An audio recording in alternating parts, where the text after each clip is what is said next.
70 हाने हान्दै जा हाँस हानेन क्या हाँस लुसी पख तलाई हाँस बिचारा फुलमायाले मात्रै फुलमाया झुन्ड तिमी ए लुसी आऊ न आऊ के हुँदैन आऊ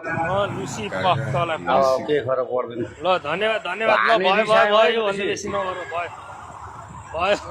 भयो तिमी भयो आएन भने हामी रिसा मलाई चाहिँदैन है अब मलाई चाहिएन है मलाई चाहिएन अब 600 पुऱ्याइहालेछ त्यहाँभन्दा भाडा के थाप्छौ त धुर्वे हात्ती 50 मा छ अनि तिमी 600 पुगिसक्यो भने अनि त्यहाँभन्दा के चाहियो काकला हान्दै बिचारा तिनवटा त आउँछ नेपाली केटोले बिचाराले सबलाई हान्ने देख्यो सबलाई हान्ने होइन उहाँ यस्तो हो उहाँ त सदाबहार हो क्या नारायण गोपाल जस्तै हो क्या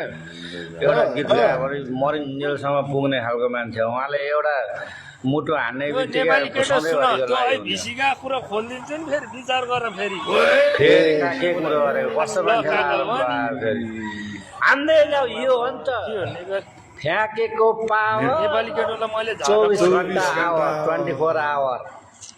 हान्दै जाऊ